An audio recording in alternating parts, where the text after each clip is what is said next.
Good evening, everyone, and welcome to Inclusive Product Week.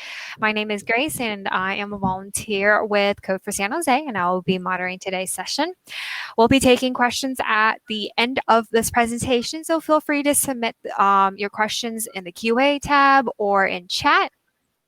Our speaker today, and it is my honored to introduce our speaker today, Mudassir Azeemi, who will be presenting on cultural intelligence and product design.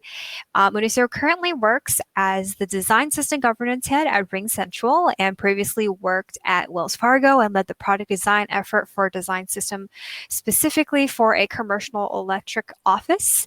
He also teaches at UC Berkeley at UX and UI boot camps as a lead instructor and brought the Urdu language on Apple's 2 billion iOS devices. So please welcome to the stage, Mudassir. Yeah, thank you, everyone. Let me share my screen.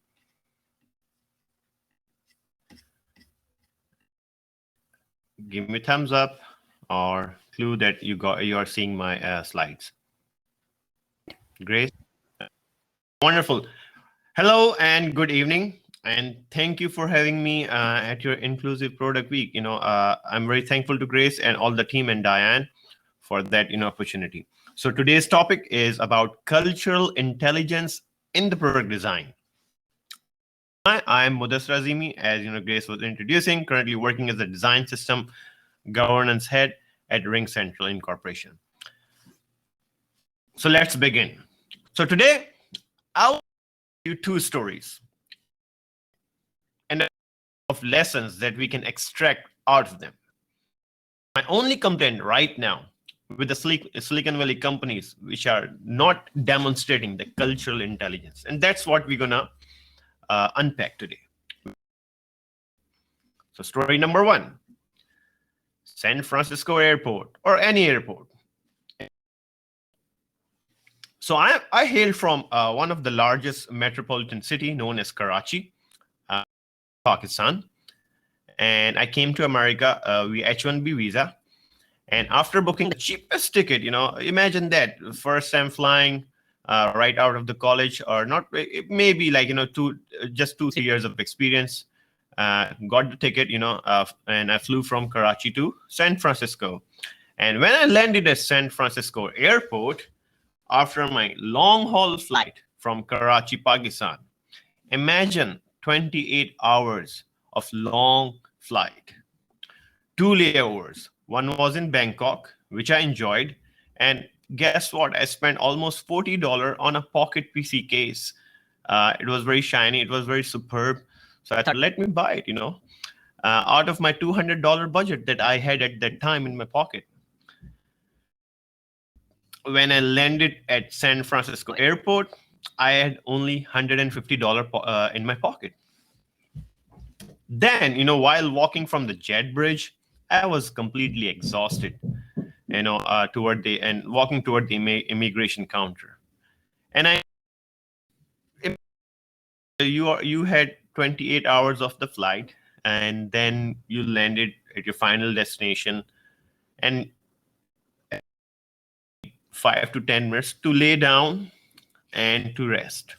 So I saw a sign which reads as Restroom. That sign was a sight to sore eyes for me because I was like, wow, okay, I'm gonna have rest for a while. There may be some kind of sofas and things like that. But then I was perplexed. There was a men's restroom, and then there was a women's restroom.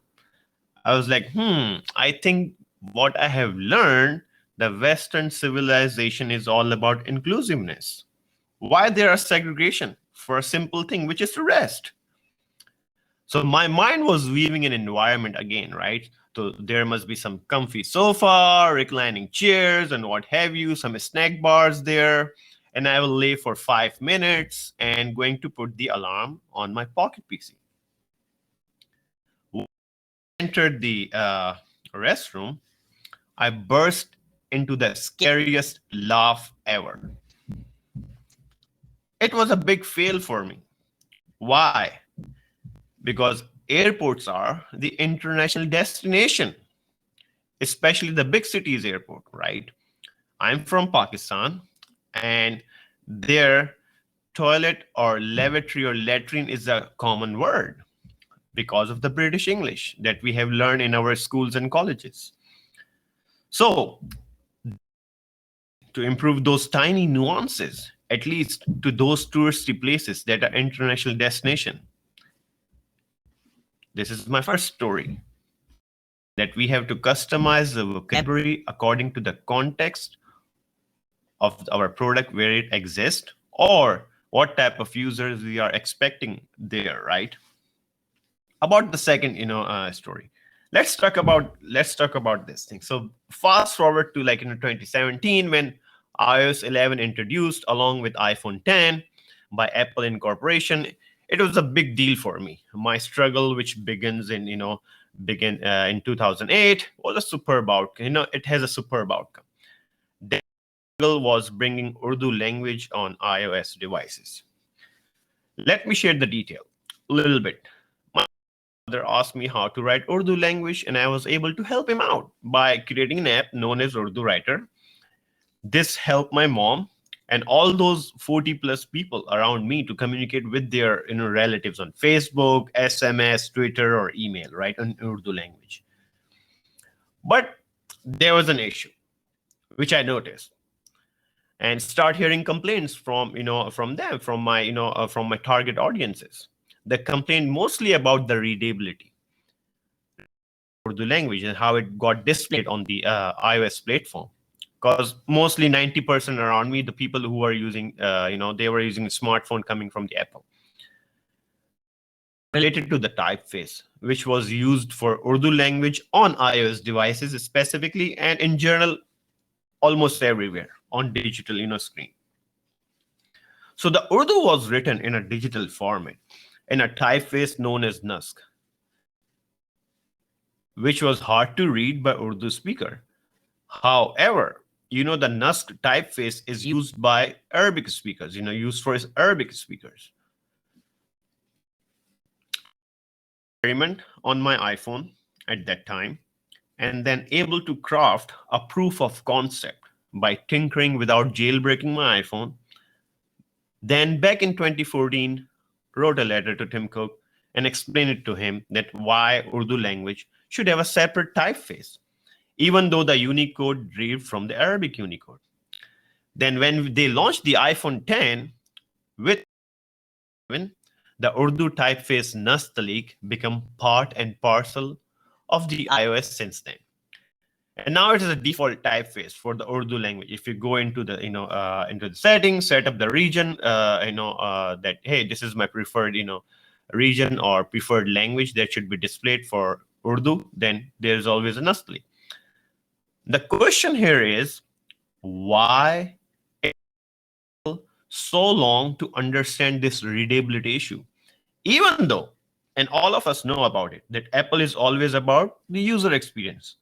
Maybe in my opinion, it is sometime that we do miss those tiny cultural nuances while building the world most popular devices and products. Okay, very interesting fact. The first smartphone was created by IBM back in 1992. Imagine that.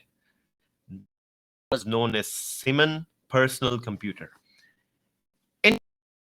It took the whole industry almost 23 years to understand the culture of India and Pakistan, where the Urdu language mostly spoken.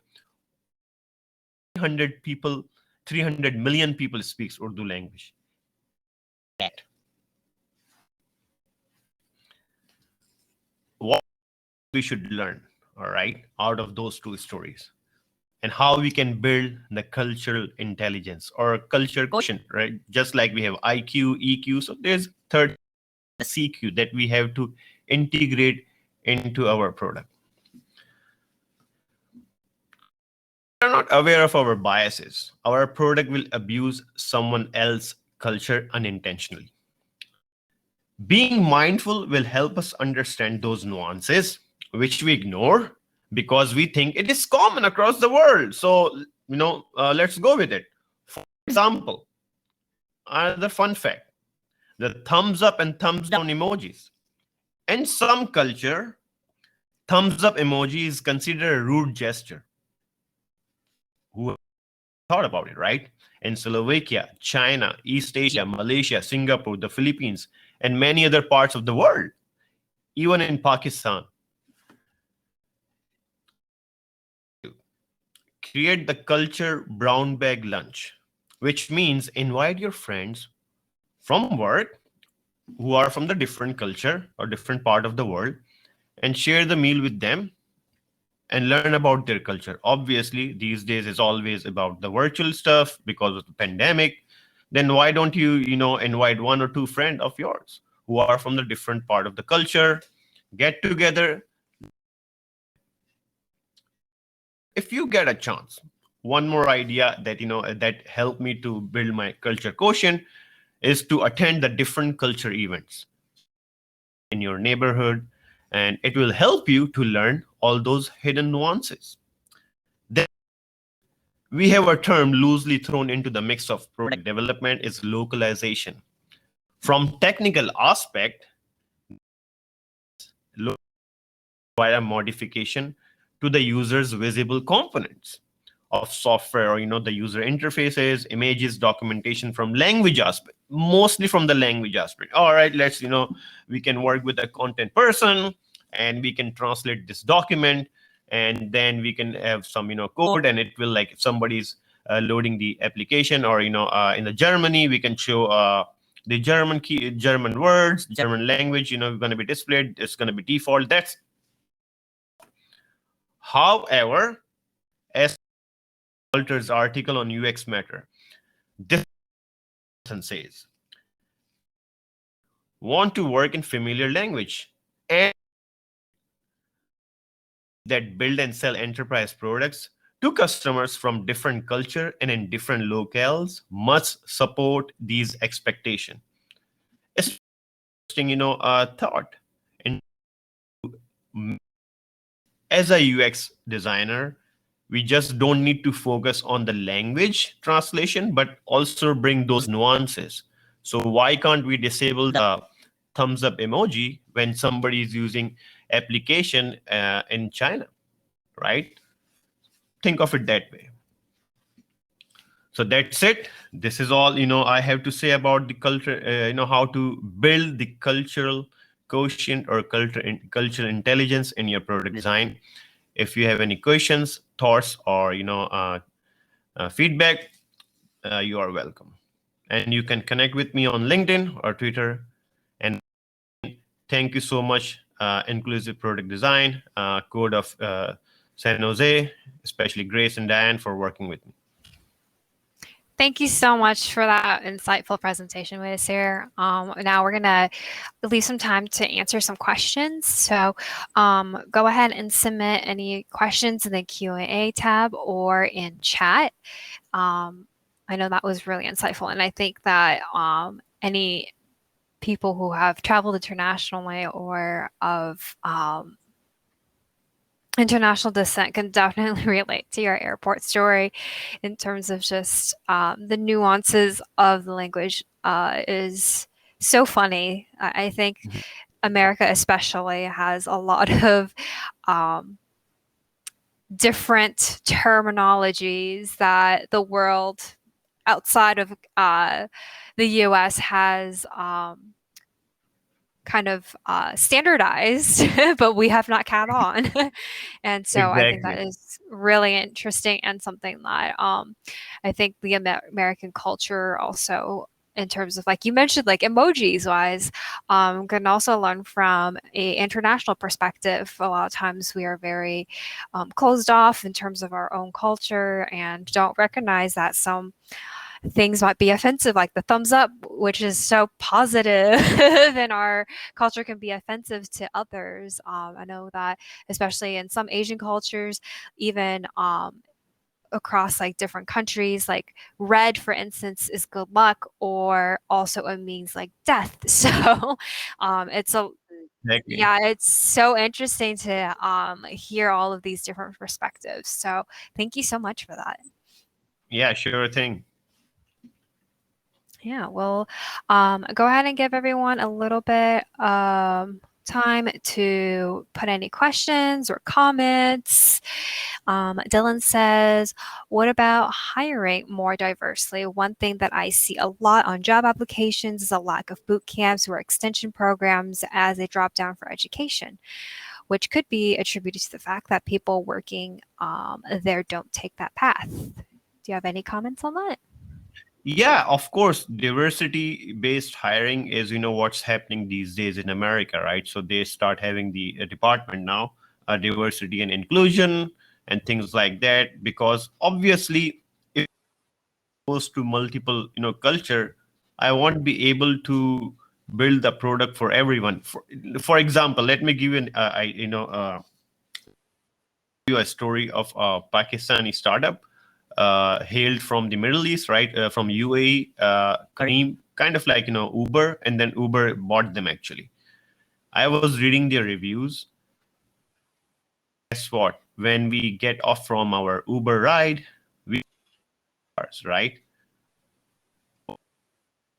In Pakistan and India and Middle East, star considered like, oh, it's a big deal, right? So they think 1 star is just 5 star. So 1 star and 5 stars is very equal to them, right? Drivers and riders, they were complaining about it. They were complaining about it like, hey man, we are just getting, our rating is so low because everybody thought that 1 star is equals to 5 star over there. So this kind of mental model is impacting the business and the trust. So most important aspect is, if you do not design the product based on the on the culture, intelligence, so your product may gonna lose the trust unintentionally. It's like, why people are not trusting my product? Because dude, you actually copy pasted the Western ideas into the Eastern environment. They don't work that way, right?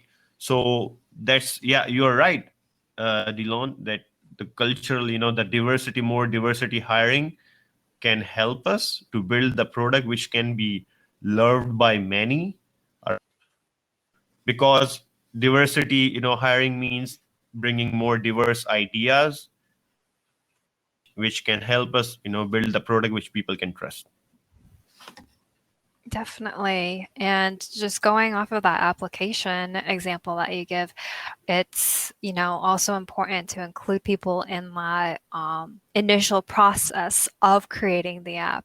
There's that difference between diversity and inclusion, right? Because inclusion means that you are actually hearing the voices of diverse perspectives. If they had taken into account, like you said, the differences of 1 star versus 5 star, then they would have resolved that problem before it even came up. So I think that it's really important that once you have that diversity, to include them and hear them, so that there isn't any of those cultural differences that show up later. So yeah, thank you so much for that question. Thank you for asking. Awesome. Awesome. Oh, okay, Lana. Kara says she misses your voice, and it was really good to hear Yeah, yeah, because you. she was my student actually at Berkeley, who introduced us, right? Yes. Oh, yeah.